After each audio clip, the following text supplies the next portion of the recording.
Welcome to the Genius Factory. Enjoy the video.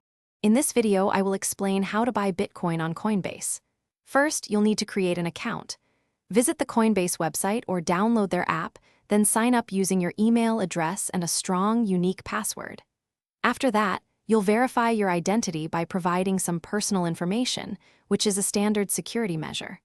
Finally, link a payment method, such as a bank account or debit card, to your new account. Once your account is set up, it's time to add funds. Navigate to the Add Cash or Deposit section. You can select from your linked payment methods, like a bank transfer or debit card. Enter the specific amount you want to deposit, perhaps $100 or $500, and then review the details.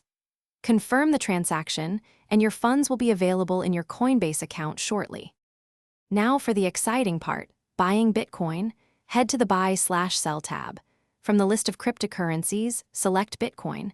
You can choose to buy a specific amount of Bitcoin or enter a dollar amount, for example, $50 worth. Coinbase will show you the current price and any fees. Carefully review your order, then click Buy Now to complete your purchase. Congratulations, you now own Bitcoin. You can see your new Bitcoin balance in your Coinbase portfolio. For enhanced security, many users choose to transfer their Bitcoin to a personal hardware wallet. When you're ready, you can easily sell your Bitcoin back into your local currency or send it to another wallet. Coinbase makes managing your digital assets straightforward and secure. Thanks for watching. If you found this helpful, don't forget to like and subscribe.